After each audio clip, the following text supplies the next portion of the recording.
ప్రశాంతంగా నిద్రపోయేందుకు నీంద్ యాప్లోకి అడుగుపెట్టండి. ఈ క్షణమే నీంద్ యాప్ను డౌన్లోడ్ చేసుకోండి. ఒత్తిడిని తగ్గించి ప్రశాంతమైన నిద్రలోకి మిమ్మల్ని తీసుకెళ్లే చక్కని కథలు, ధ్యాన పద్ధతులు, ఆహ్లాదకర సంగీతాన్ని మీరు నీంద్ యాప్లో మాత్రమే వినండి.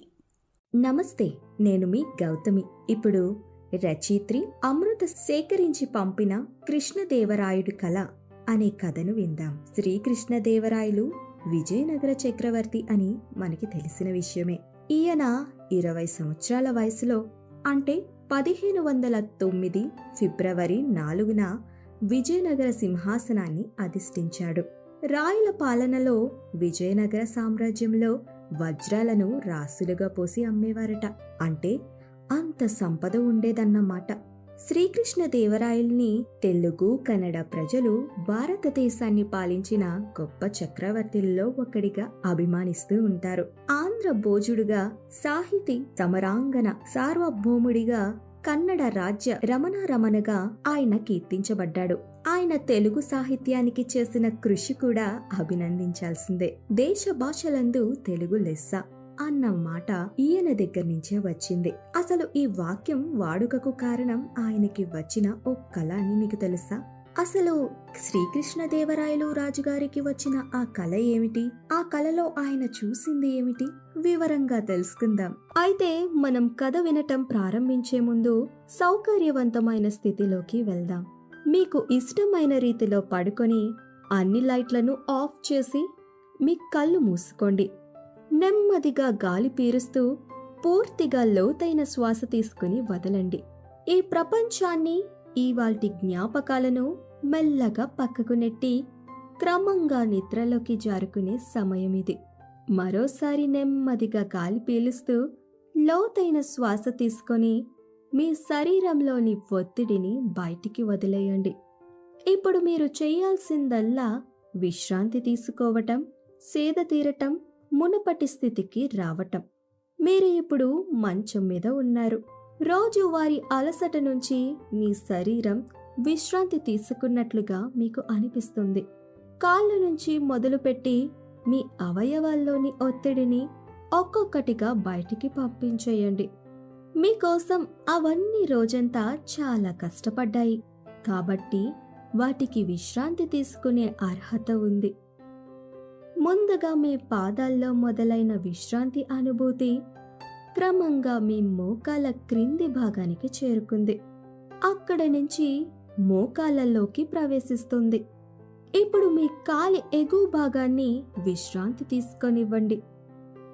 ఈ విశ్రాంతి అనుభూతి క్రమంగా మీ పొత్తి కడుపు నుంచి వెన్నుముక్క మీదగా ఎగువ వీపు వరకు వచ్చి తరువాత ఛాతీలోకి ప్రవహిస్తున్నట్లుగా గుర్తించండి. అక్కడి నుంచి మీ భుజాల్లోకి, తరువాత చేతుల్లోకి, చివరిగా వేలు కొనల వరకు వెళ్తున్నట్లుగా అనుభూతి చెందండి.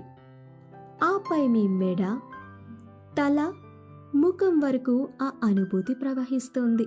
ఇప్పుడు మీ శరీరం మొత్తం ప్రశాంతంగా, రిలాక్స్డ్గా నిద్రకు సిద్ధంగా ఉంది. త్వరలో మీరు చక్కని నిద్రలోకి జారుకుంటారు. డ్రీమ్ ల్యాండ్లో ప్రశాంతంగా ప్రయాణిస్తారు. ఈ ప్రయాణం ఉదయం వరకు కొనసాగుతూ ఉంటుంది. కాబట్టి మీరు కథను వింటున్నప్పుడు మీ శ్వాసను కూడా అనుసరించండి. అద్భుతమైన నిద్రానుభవం కోసం మీ శరీరం మొత్తానికి విశ్రాంతినిస్తూ స్థిరంగా ఉండండి. ఇప్పుడు కథలోకి వెళ్ళిపోదామా? ఆనాటి భారతం సంపన్న భారతం. ఆనాటి విజయనగరం ముందు నేటి లండన్, రోమ్ నగరాలు దిగదుడిపే. ఆనాటి ప్రజల భోగం ముందు నేటి అగ్రరాజ్యాల విలాసాలు దిగదుడిపే. అంత సంపద, అంత వైభవం ఉన్న వారి దానశీలత ముందు, త్యాగగుణం ముందు నేటి హిమాలయ స్వాములు దిగదుడిపే. ఆనాటి వారి కళల ముందు, వృత్తుల ముందు, నైపుణ్యాల ముందు, రచనల ముందు ఈనాటివి దేనికి పనికి వస్తాయి చెప్పండి? అందుకే ఒకసారి రాయల కాలానికి వెళ్దాం రండి. శ్రీకృష్ణదేవరాయలు సాలువ నరసనాయకుడి వద్ద మహానంద నాయకుడిగా పనిచేసిన తులవ నరసనాయకుని 3వ కుమారుడు. నరసనాయకుడు పెనుకొండలో ఉండగా ఆయన రెండవ భార్య నాగలాంబకు శ్రీకృష్ణదేవరాయలు జన్మించాడు. రాయలవారు తల్లి నాగలాంబ గండికోటను పాలించి పెమ్మసాని నాయకుల ఇంటి ఆడపడుచు. ఈయన పండిత పోషకుడు. ఆయన పాలనను గురించి సమాచారము పోర్చుగీసు సందర్శకులు డిమోంగోపెస్ న్యూనింజుల రచనల వలన తెలుస్తోంది. రాయలకు ప్రధానమంత్రి తిమ్మరసు. శ్రీకృష్ణదేవరాయలు సింహాసనం అధిష్ఠించడానికి తిమ్మరసు చాలా ముఖ్య పాత్ర పోషించాడు. కృష్ణదేవరాయలు తిమ్మరసును పితృ సమానుడిగా గౌరవించి అప్పాజీ అంటే తండ్రి గారు అని అర్థం వచ్చేలా పిలిచేవారట. రాయలు 20 సంవత్సరాల వయసులో అంటే 1709 ఫిబ్రవరి 4న విజయనగర సింహాసనాన్ని అధిష్ఠించాడు. ఇతని పట్టాభిషేకానికి అడ్డు వచ్చిన అచ్యుత రాయలును వీర నరసింహరాయలును వారి అనుచరులను తిమ్మరసు సుదూరంలో ఉన్న దుర్గములలో బంధించాడు. రాయల విజయనగర రాజుల్లో చాలా గొప్పవాడు.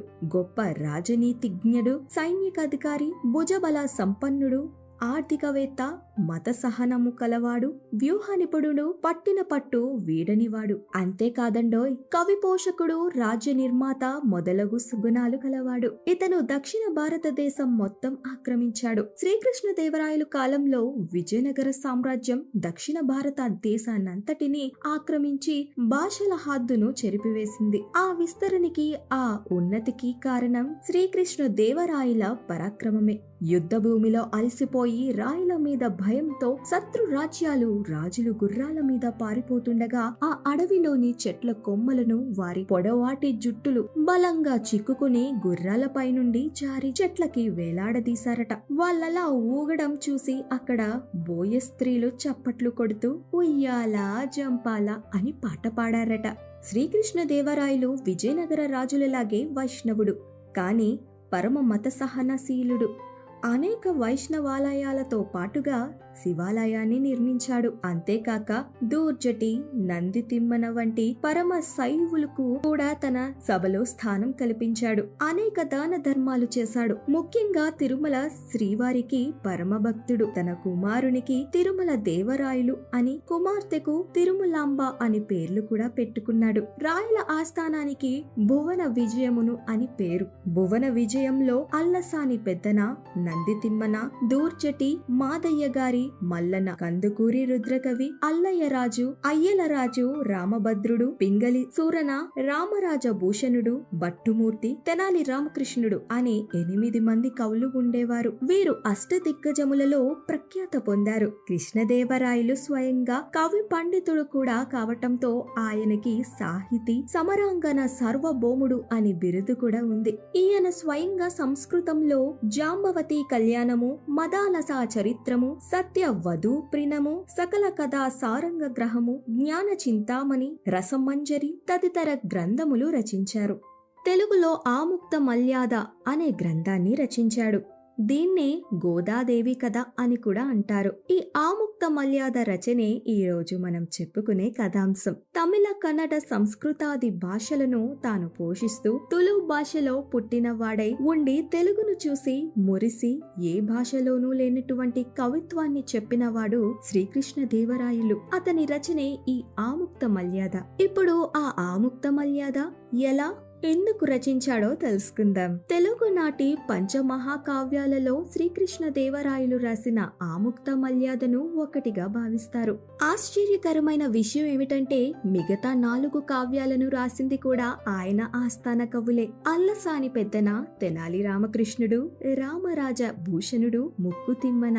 తేలిక పదాల దగ్గర నుండి మహాపండితుడికి మాత్రమే అర్థమయ్యే అలంకార పద భూయిష్టమైన పద్ధతి వరకు వాడేవారు. అందరూ కృష్ణదేవరాయుడి ఆస్థానంలో కవులైన దిగ్గజాలే. అంతటి ప్రతిభావంతులైన కవులను గుర్తించి వారితో సంభాషించగల ప్రతిభ ఉన్న కృష్ణదేవరాయలకి స్వయంగా కావ్యాన్ని రచించగల నేర్పు ఉండడంలో ఆశ్చర్యమే ఉంది చెప్పండి. కృష్ణా తీరాన వెలసిన శ్రీకాళహస్తి దేశంలోని అత్యంత ప్రాచీనమైన ఆలయాలలో ఒకటి. ఇందులో వెలసిన ఆంధ్ర మహావిష్ణువు తెలుగువారికి సొంతమైన దైవం. కృష్ణదేవరాయల వారు తన దండయాత్రలలో భాగంగా ఒకసారి విజయవాడను చేరుకున్నారు. అక్కడికి దగ్గరలోనే ఉన్న శ్రీకాళ ప్రసక్తిని విని ఆంధ్ర మహావిష్ణువుని దర్శించుకొని అక్కడే విడిది చేశారు. ఈ శ్రీకాకుళం విశాఖపట్నం దగ్గరది కాదు, విజయవాడ దగ్గరది. అవి ఏకాదశి రోజులు. రాజుగారు ఏకాదశి సందర్భంగా నిరాహార వ్రతాన్ని ఆచరించి నిద్రించాడు. ఆ నిద్రలోనే స్వామివారు స్వయంగా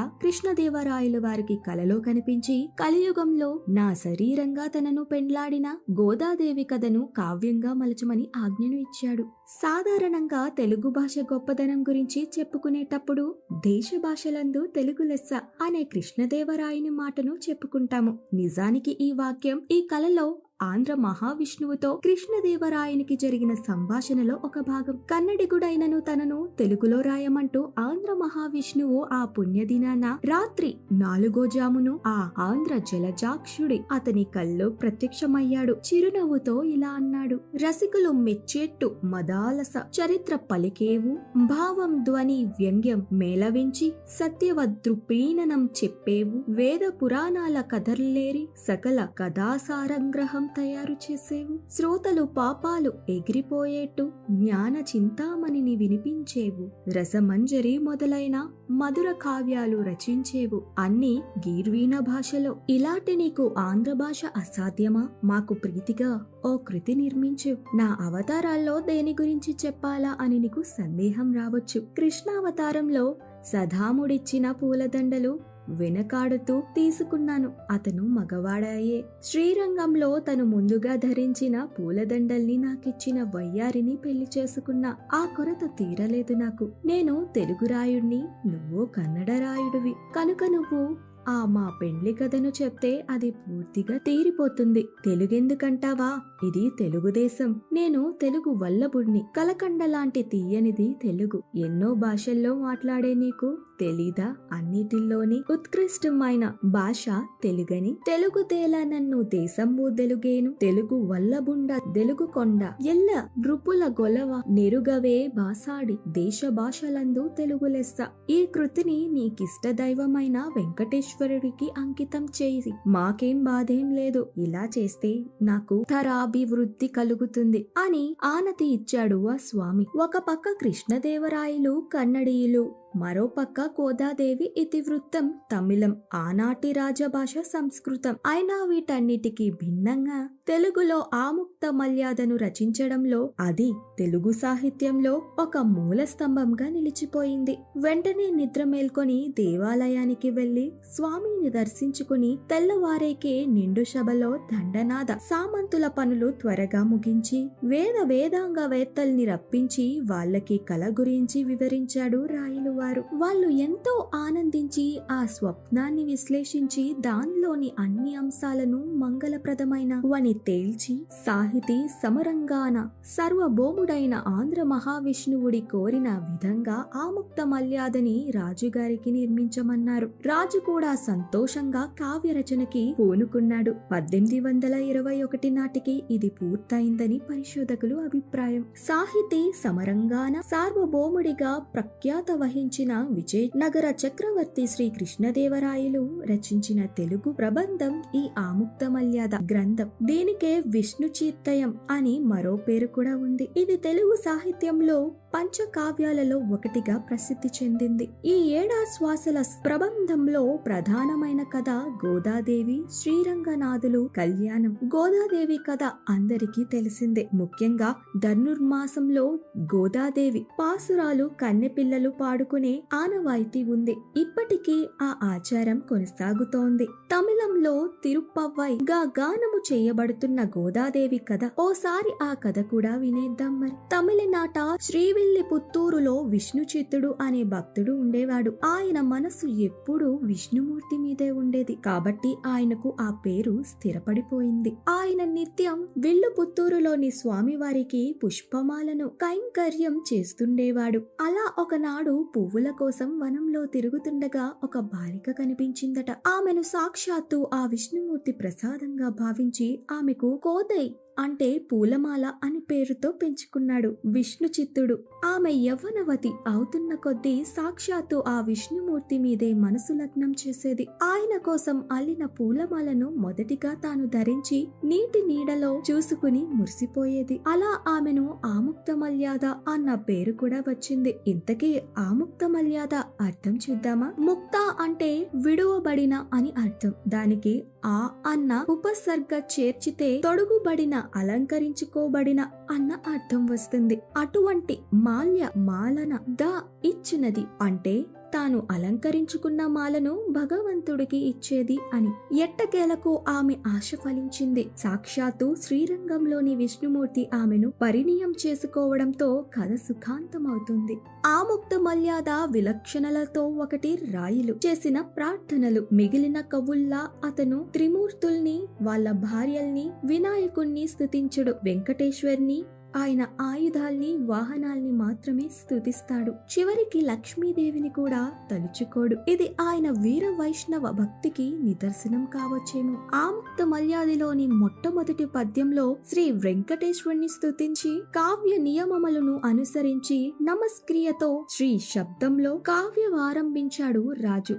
శ్రీ కమనీయ హరమని జెన్నుగదానుని అని మొదలుపెట్టి వెంకట భర్త గోల్చెదన్ అని ముగించాడు. మహాలక్ష్మి శ్రీ వెంకటేశ్వరులు ఇరువురు వక్షస్థలములందు పరస్పరము రూపములు ప్రతిఫలించుట ద్వారా కావ్య కథలోని ఆముక్త మల్యాద గోదాదేవి రంగనాయక స్వామి వారి పరిణయ వృత్తాంతమును సూచించి రాయలు వస్తు నిర్దేశము చేశాడు. ఈ గ్రంథంలో 7 ఆశ్వాసములు ఉన్నాయి. మొదటి ఆశ్వాసమును ఇష్ట దేవతాస్తుతి, గ్రంథకర్త ప్రశంస, కృతివతి ప్రశంస, గ్రంథ ప్రవృత్తికి హేతువు, సాష్ట్యాంతములను ఉన్నాయి. ఈ విషయములు 49 పద్యములతో చెప్పబడినవి. రాయల ప్రత్యేక శైలికి, సంభాషణా చతుర్యానికి కొన్ని ఉదాహరణలు చూద్దాం.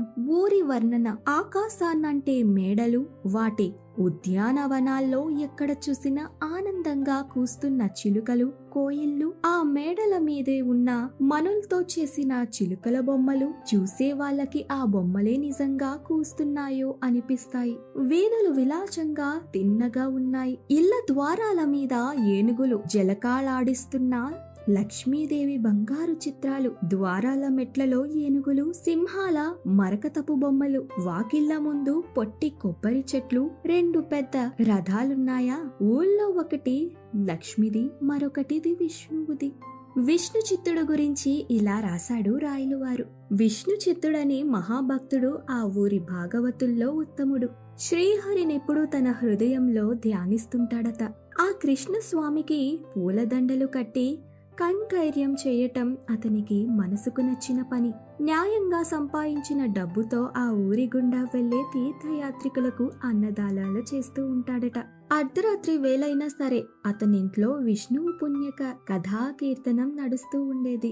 ఎండాకాలంలో పగుళ్ళు పొడవయ్యాయని చెప్పటానికి ఓ పద్యంలో వాడిన భావచిత్రం. పడమంటి నుంచి వస్తున్న వేడి గాలి తినలేక సూర్యుడి రథం పగ్గాలైన పాములకి షోసొచ్చి మాటిమాటికి ఊడిపోతున్నాయి. అప్పుడు ఆ రథసారథి రథాన్ని ఆపి దిగి మళ్లీ వాటిని ముడివేస్తున్నాడు. ఇందువల్ల సూర్యుడి రథం చాలా తాపీగా నడుస్తోంది. అందువల్ల పగుళ్ళు పొడవైనట్లున్నాయి. ఇక్కడ చాలా కవి సమయాల్ని ఒక్కచోట చేర్చాడు రాయలువారు. ఆముక్త మల్యాదలో సంభాషణలు గమ్మత్తైన పదాలతో వింతగా ఉంటాయి. ఇది అన్వయం తరువాయి. ఉడుగా అంటే చెప్పడానికి సందేహం ఎందుకు?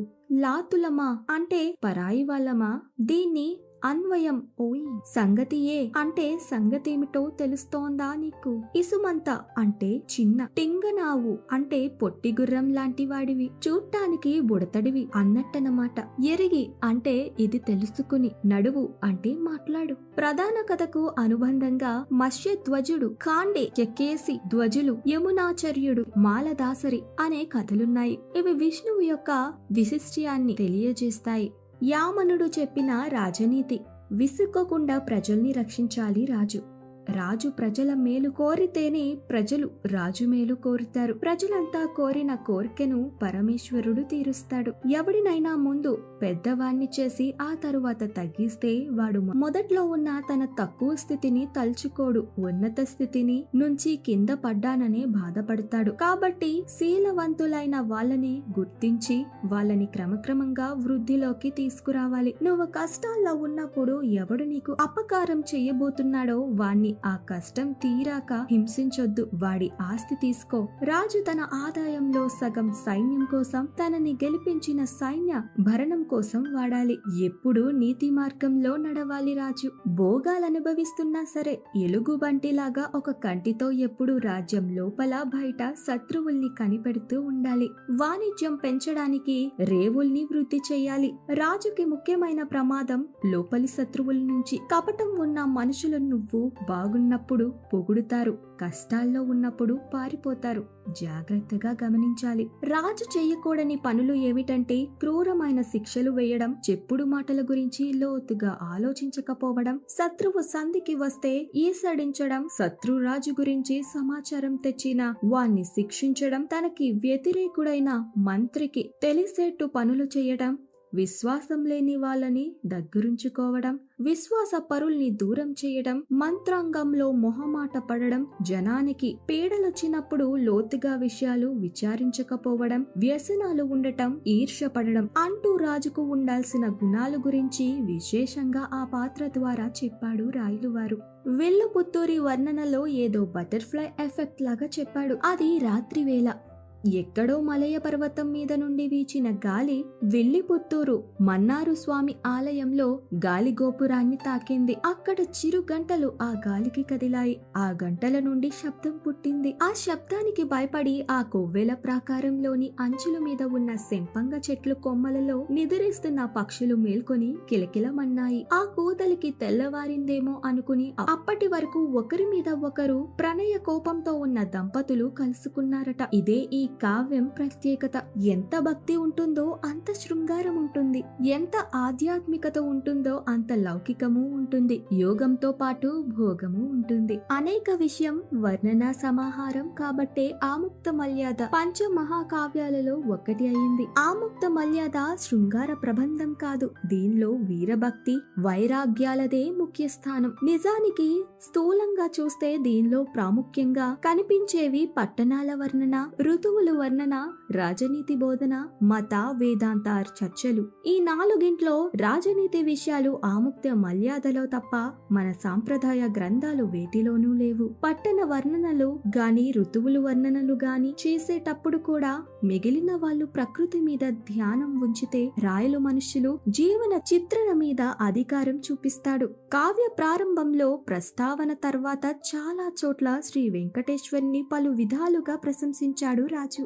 విష్ణుమూర్తి శయనించిన శేషుని వర్ణన, శ్రీదేవుని కనుమరుగు పరిచిన శ్రీ వెంకటేశ్వరుని భూదేవితో క్రీడించుట అవకాశము కల్పించిన శేషుడిని రాయలు స్థితించాడు. రాయలు తరువాత పద్యములతో చాలా భాగము తిరుమల నంతయు సాక్షాత్కరింపచేశాడు. తిరుమల బ్రహ్మోత్సవాలు జరిగే సందర్భము లేదా ఇతర పూజా సందర్భాలలో ధ్వజారోహణ గావించి శుభారంభము చేసే సందర్భాలలో విశ్వక్సేనుని పూజించుట నేటికి పరిపాట. ఈ ఆచారాన్ని రాయలు ఆముక్త మల్యాదలో సైన్యవతి కాంచ నా వ్రతము అంటే బంగారు దండము కదలనిదే లోక వ్యవహారమే జరగదని వర్ణించాడు. హరిపాంచ జన్యమునులో పూరించినంతనే ఆ ధ్వని మాత్రము చేతనే రాక్షసులు ప్రాణములు హరి అన్నవని వర్ణించాడు. పాంచజన్యపు రాక పున్నమి నాటి చంద్రుని తెల్లని కాంతి గలదైన హరిశంఖము వెలుగు లేనుచు కళ్యాణ సమృద్ధిని కూడా ఇస్తాడని రాయలు రాశాడు.